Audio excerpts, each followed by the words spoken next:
Jean-Pierre Raffarin, qui est ancien Premier ministre, président de Leader for Peace. Leader pour la paix, on ne peut pas mieux trouver, évidemment, pour illustrer cette journée. Bonjour Jean-Pierre Raffarin. Bonjour, grande bonjour journée diplomatique, grande journée politique. Vous avez vécu avec nous les images de l'arrivée d'Emmanuel Macron, avec d'ailleurs l'ambassadeur de France en Ukraine, Étienne de Poncin, avec Mario Draghi et Olaf Scholz, ses homologues italiens et européens. C'est une image de quoi, de puissance européenne qui arrive à Kiev? En tout cas, d'unité. C'est une image assez historique. C'est au fond une démarche collective dans une période de guerre. C'est assez rare. Et on voit que le président de l'Union, qui est Emmanuel Macron aujourd'hui, a su rassembler quand même le noyau dur de l'Europe, l'Allemagne. On ne fait rien quand France et Allemagne ne sont pas d'accord ensemble en Europe. Et d'avoir su et pu ajouter l'Italie et Draghi dans cette affaire, je crois que c'est une démonstration d'unité, mais aussi de force. Oui. Alors, vous connaissez, vous avez été Premier ministre, d'abord un voyage comme celui-là. Un voyage avec 3 chefs d'État qui arrivent au cœur de la guerre. Ils ont passé la frontière cette nuit, la nuit là, entre la Pologne et l'Ukraine, où ils viennent d'arriver, encore une fois, il y a quelques minutes. Ça ne s'improvise pas. C'est un voyage qui a nécessité une organisation extrême, très complexe. Oui, c'est pour ça que tous ceux qui disent c'est une question de calendrier électoral, tout ça, c'est une affaire qui a été montée avec des contraintes énormes qui ne sont pas les contraintes de l'élection, qui sont les emplois du temps des différents chefs d'État, qui sont naturellement les conditions de la guerre, qui sont les conditions de transport, de sécurité. Et donc, au fond, c'est en effet très, très compliqué à monter. C'est un voyage à haut risque. C'est un voyage, naturellement, que les Russes doivent observer de très, très près. Et donc, pourquoi? Pas parce qu'au fond, ils veulent couper les relations entre l'Ukraine et l'Europe, parce qu'ils voient bien qu'il y a un espoir européen en Ukraine et que, au fond, c'est sans doute une forme de l'énergie ukrainienne assez extraordinaire, assez admirable d'ailleurs, qui se déroule dans ce pays. Mais derrière cette énergie, il y a une perspective, il y a une vision, et cette vision, elle est profondément européenne.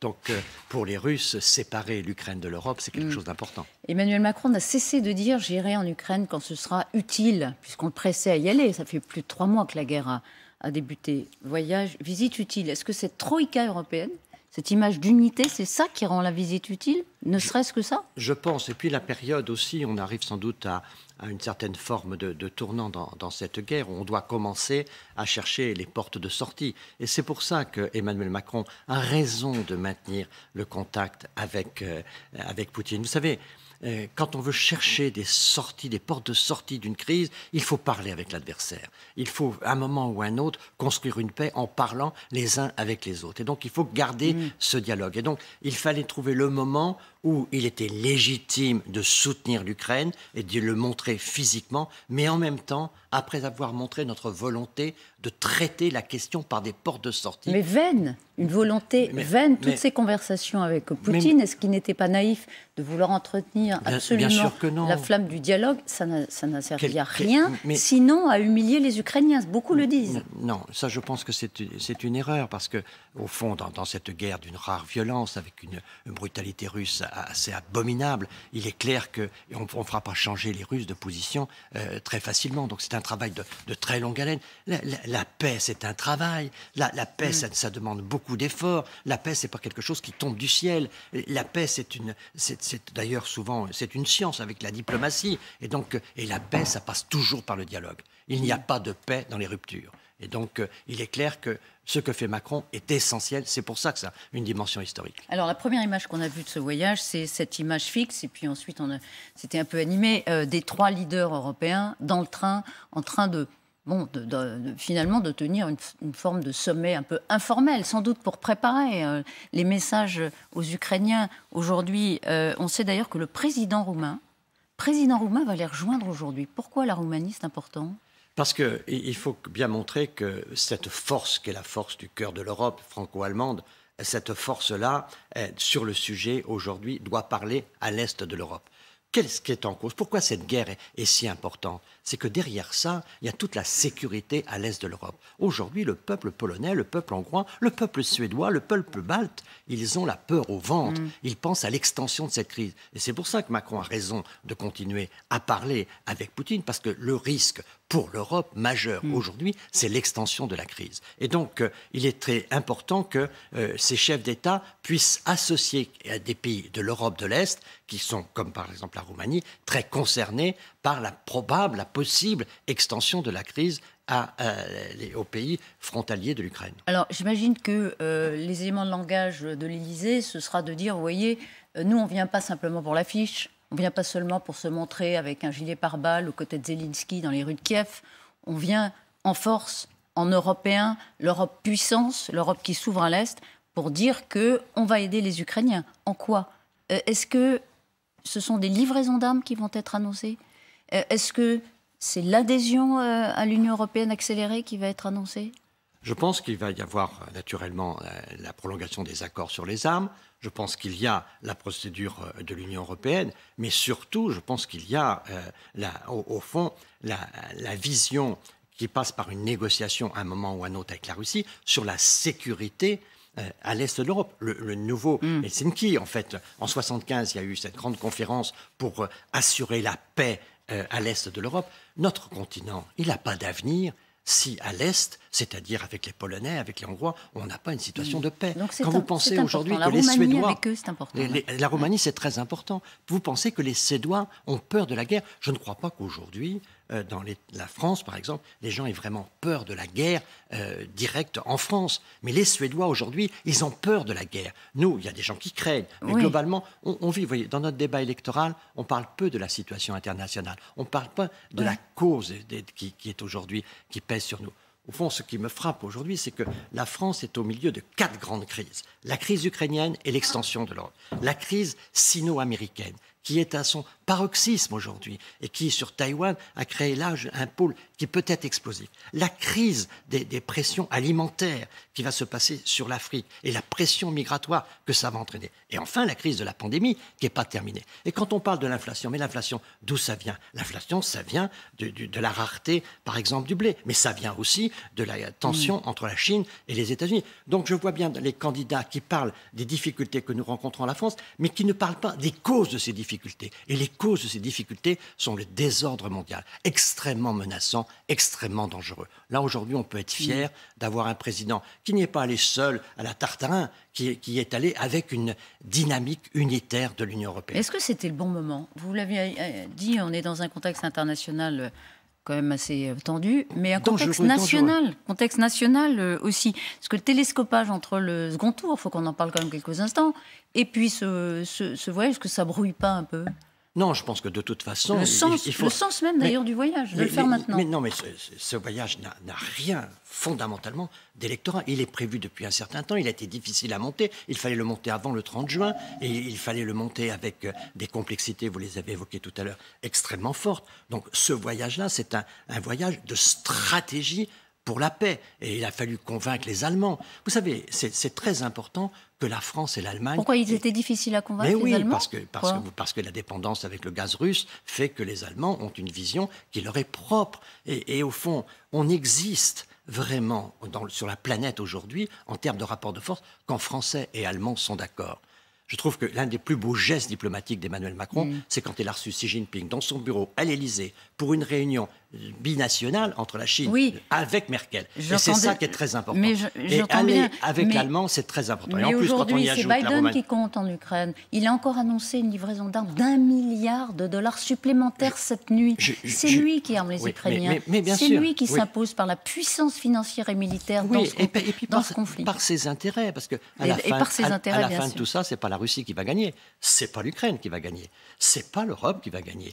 Le blé, le gaz, les gaz de schiste que nous avons interdits chez nous, qu'on va aller acheter aux États-Unis, les armes, tout ça, les États-Unis feront aussi quand même de bonnes affaires dans cette situation. Il faut que l'Europe existe, car de toute façon, cette question de l'Ukraine, c'est une question européenne. Donc c'est ce que vient dire Emmanuel Macron aujourd'hui. Et la sécurité, elle se fait avec la Russie. Alors, on rappelle, il est arrivé il y a quoi? Il y a 25 minutes maintenant à Kiev avec ses 2 homologues. Est-ce que cette visite écrase la campagne électorale en France? Non, je ne crois pas, parce que la campagne ça va être une journée, on va beaucoup voir les images, on va parler que de ça, et comme vous dites, on n'en parlait pas. De ce point de vue-là, il est important que les Français aient conscience du désordre, des menaces qui pèsent aujourd'hui sur la France. Par rapport à Jean-Luc Mélenchon, vous voulez dire? Bien sûr. Jean-Luc Mélenchon, il escamote tous ces sujets. Il ne parle pas des causes de nos problèmes. Tout est la responsabilité de Macron. Or, on voit bien aujourd'hui que l'inflation est une situation internationale. On voit bien que la situation budgétaire de notre pays est très liée à la situation de la pandémie. On ne parle pas de cette pandémie. Vous savez, gouverner la France, ça n'a jamais été facile. Mais gouverner la France, quand on ne sait pas si les écoles seront ouvertes la semaine prochaine, c'est encore plus compliqué. Et donc, tous les problèmes qui sont posés à nos sociétés aujourd'hui relèvent en grande partie du désordre mondial plus que des misères de l'exécutif. Vous voulez dire qu'on est un peu auto-centré sur des questions qui sont fondamentales quand même, c'est-à-dire le pouvoir d'achat? On est dans une opération de camouflage généralisé. On ne parle pas de la situation internationale, on fait croire aux Français que tout est la responsabilité de Macron, on est en train de faire un rafistolage de la diversité de la gauche en faisant, et ça c'est la responsabilité coupable de M. Macron, en faisant de la gauche un extrémisme. Comment ça? C'est lui qui le fait? Bien sûr. C'est lui qui instrumentalise la gauche, mais bien qui sûr, fait monter la gauche?